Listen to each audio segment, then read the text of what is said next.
let's say for example, if you go wide open throttle and you lose power and you start to roll back and then you notice that you gain power, it's probably because your jet is too small, your main jet.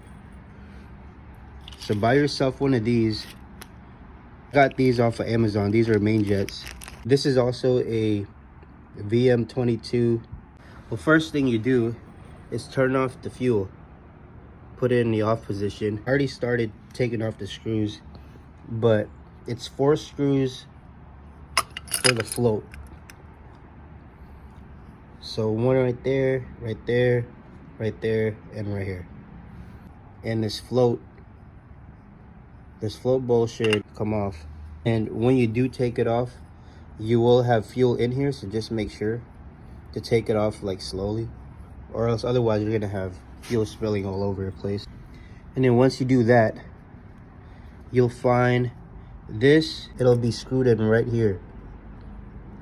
So grab yourself a flathead and then unscrew it off.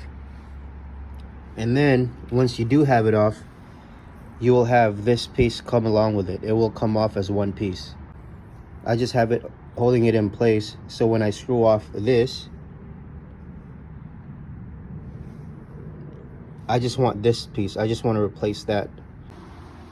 I'm probably going to start with a 105 and see how that goes.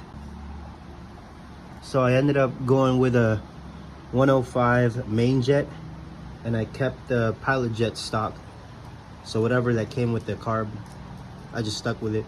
There's a big difference. Like when I have it open throttle, wide open throttle, it doesn't bog, and it'll just keep gaining speed as you hold the throttle.